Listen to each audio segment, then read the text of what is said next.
Hi, I'm Dr. Alyssa Steinweiss, one of the lead diagnosticians at the American Institute of Balance. During this informational video, I'll be discussing the role of using video head impulse testing, or VHIT, in assessing compensation status as it pertains to a sample case study.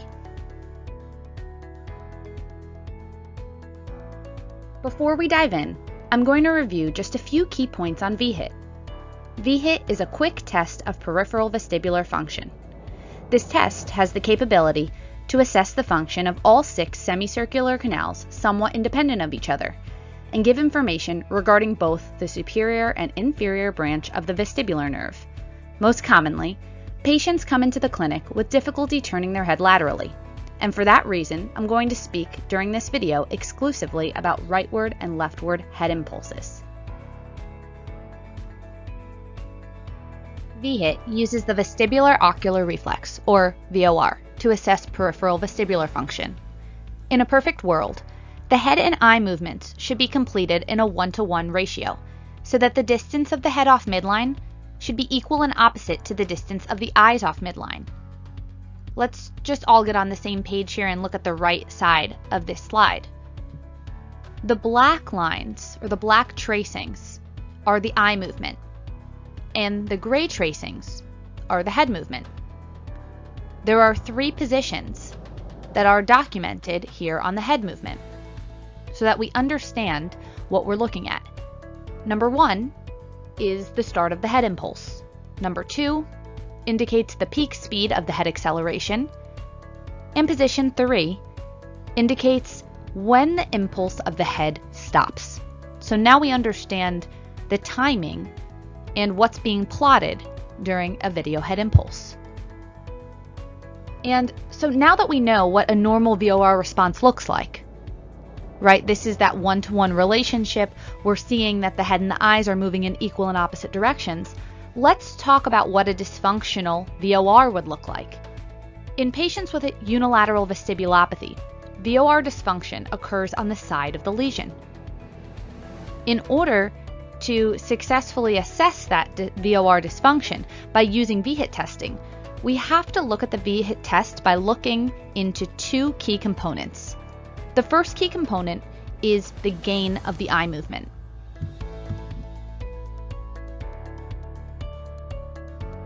And the second component that we assess are the presence of corrective saccades. So, taking a quick review of corrective saccades. Corrective saccades occur when the eyes miss or overshoot the target, and then the brain tells the eyes to jump back to look at the image that they originally intended to look at. So when we take a look at this slide and looking at bullet point number 1, number 1 is talking about overt saccades. These are saccades that we can see with the naked eye because they happen after the head movement. So if we do a bedside head impulse test, we can see these overt saccades. Bullet point number 2 is speaking about the covert saccades. These are saccades that we cannot see with the naked eye. They require some more advanced testing, like VHIT testing, because they happen during the head movement. As a patient compensates and the time from onset lengthens, the corrective saccades you can see with the naked eye, the overt saccades, disappear. These saccades typically disappear by the 8 to 14 day mark after the big event. So in order to effectively assess compensation and visualize corrective saccades once the overt saccades disappear, a VHIT needs to be completed to obtain some more objective data. When a unilateral vestibulopathy occurs, the VOR of that side of lesion becomes dysfunctional. Once this happens, the brain begins to compensate. Compensation is the brain's ability to undergo neuroplastic changes to reduce the effects that asymmetric neural firing has on the brain, which can present as blurred vision during head rotation, called oscillopsia. So this slide shows a great example of a dysfunctional VOR of the left ear, that being with leftward head impulses. Remember, I just said a moment ago that there are the 2 components that we're looking at to assess VHIT. So we're going to look at gain first.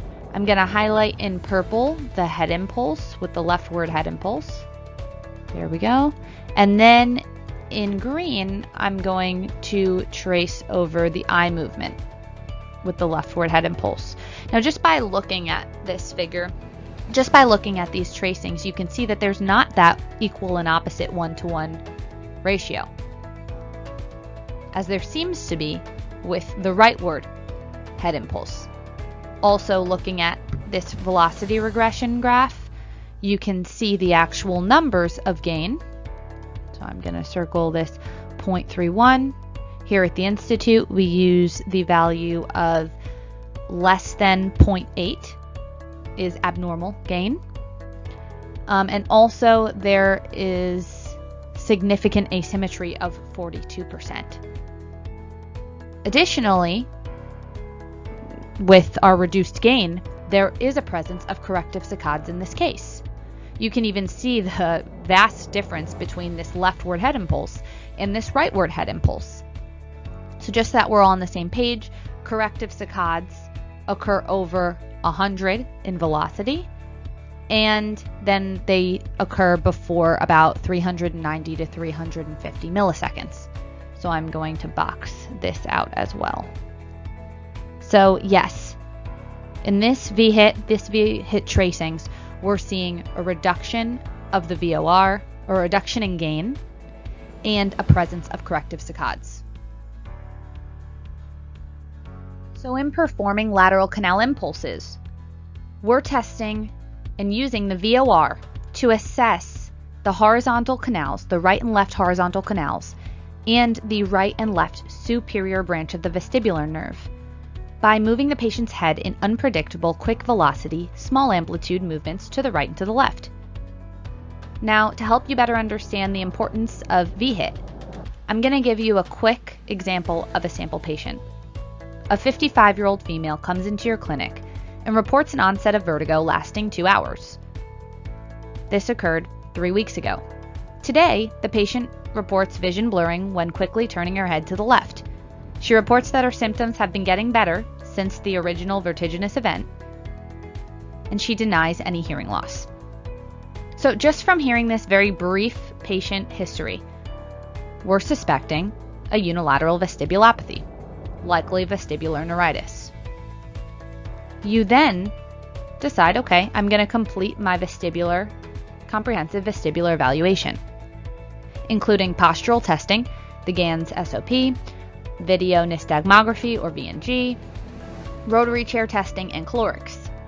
What you find is that all your testing yielded normal results, with the exception of your caloric test, indicating a left unilateral caloric weakness.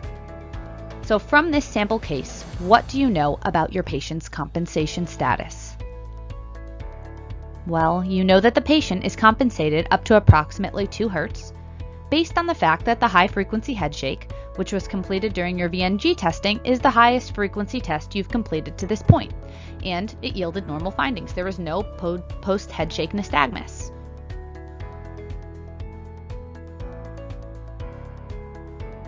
Let's talk about the one test that had abnormal findings, which was your caloric testing, indicating a left unilateral weakness.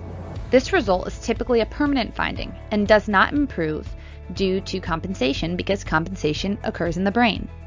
This abnormal testing is likely showing the damage that occurred due to the suspected vestibulopathy. So to recap, what you know from your testing is that this patient has likely had a left unilateral vestibulopathy and shows compensation throughout all of your testing. So why does your patient still have the functional impairment of oscillopsia, which was the vision blurring during quick head movements? This is the point where VHIT is helpful in generating some more objective information regarding this patient's compensation status. VHIT testing tests around 3 to 5 Hz. This is a higher frequency than you've tested throughout your comprehensive vestibular evaluation, and it's much closer in replicating the functional impairment that your patient's complaining of. So let me take a minute to compare and contrast VHIT and calorics. These tests work best if you're using them to complement and support your suspected diagnosis based on your patient's history, but they do both have a role in this patient's case. Caloric testing is completed at a speed of 0.003 Hz, while VHIT is completed at a frequency much more comparable to quick daily head movements. VHIT is a faster, more comfortable test to perform than calorics, And it's also easy to add this test to your test battery when you think that a patient has a vestibulopathy. Overall, caloric testing's role is to help support your suspicions of a previous vestibulopathy, and VHIT's role is to replicate the difficulty that the patient came into the office with, their functional impairment, and to use this test to show evidence of an uncompensated vestibulopathy at the higher frequencies. This is showing that the patient is a good vestibular rehab therapy candidate. This slide is fantastic at showing us how we can use VHIT as a measure of compensation. It shows serial VHIT testings to show day 1 versus day 8 versus day 17 versus day 31 out from the initial onset. I'm going to put an arrow in blue above the leftward impulse, which this patient had a left vestibulopathy, a left unilateral vestibulopathy, because I want to make sure that you're always looking at that left impulse so that we're all on the same page. So let's start with day 1, the left impulse. So you can see, just by visualizing it, you don't even need the numbers for this example, that there's reduced gain. There's not that one-to-one relationship of the head off midline compared to the eyes off midline. So we have reduced gain, and we absolutely have a presence of corrective saccades. This A and B box that you're seeing, this is showing your covert versus overt saccades.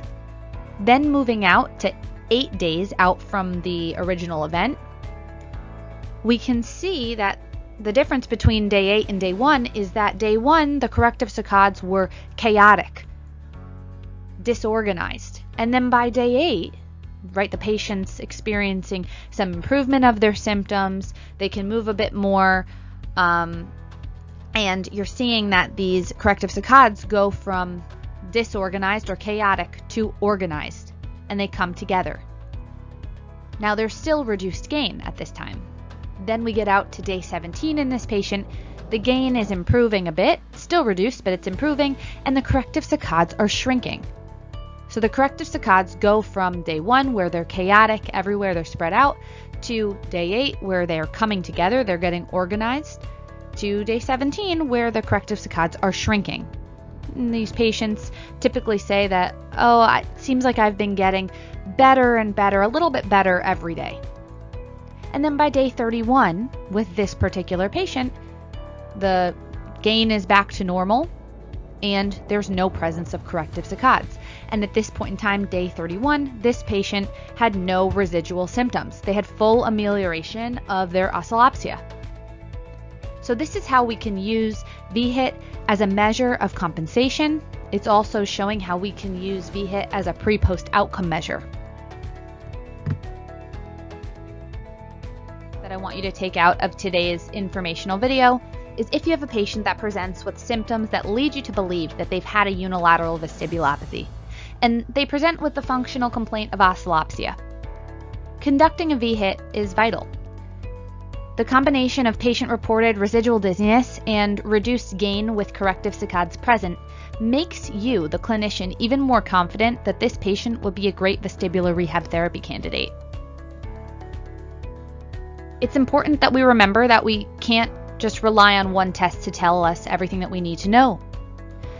And we need to put together all the tests and take into consideration the patient's history and functional impairment when making any recommendations. VHIT has the capability to provide us with a more objective measure of patients' compensation status and can serve as a fantastic pre-post VRT outcome measure.